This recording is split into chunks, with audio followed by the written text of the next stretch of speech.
Coucou, c'est Audrey. On se retrouve aujourd'hui pour une nouvelle recette. Cette fois-ci, c'est un plat complet. Je vous propose un pavé de saumon avec ses pommes de terre vapeur et sa petite sauce. Allez, c'est parti pour la recette. Je vous mets tout de suite le lien en haut de la sauce que j'ai réalisée dans une précédente vidéo. Pour cette recette, nous allons avoir besoin de 4 grosses pommes de terre, c'est entre 600 et 700 grammes, de 4 pavés de saumon, de notre petit panier et du grand panier vapeur. Alors, si vous n'êtes que 2 personnes, vous pouvez diminuer par 2 les quantités, mais vous faites exactement la suite de la recette à l'identique. Donc, première chose, je vais prendre mon petit panier et je vais le mettre dans mon bol.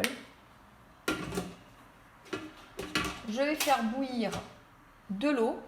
Je vais ajouter 800 g d'eau bouillante. Je vais mettre un petit peu de gros sel et je vais ajouter mes pommes de terre que j'ai coupées en petits morceaux. Voilà, il ne faut pas mettre des trop gros morceaux. Je les ajoute. Alors, on va sortir du mode pesée. Voilà. Et maintenant, on va ajouter le panier en haut, comme ceci. Voilà. Après, on va prendre les pavés de saumon, on va les ajouter.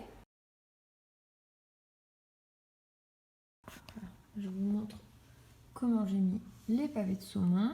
Voilà, j'ai ajouté un peu de gros sel et un peu d'huile d'olive. Et maintenant, on va lancer la cuisson. On ne va pas oublier de remettre le petit panier dessus. Celui-là aussi.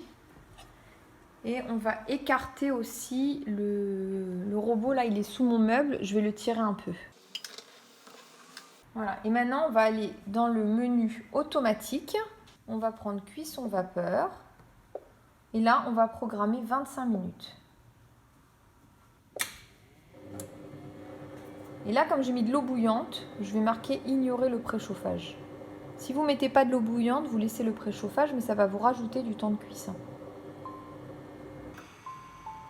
Alors, c'est fini. Alors, par contre, il va falloir faire très attention de ne pas se brûler les mains en ouvrant le panier vapeur. Alors, je vais vous montrer comment il faut faire.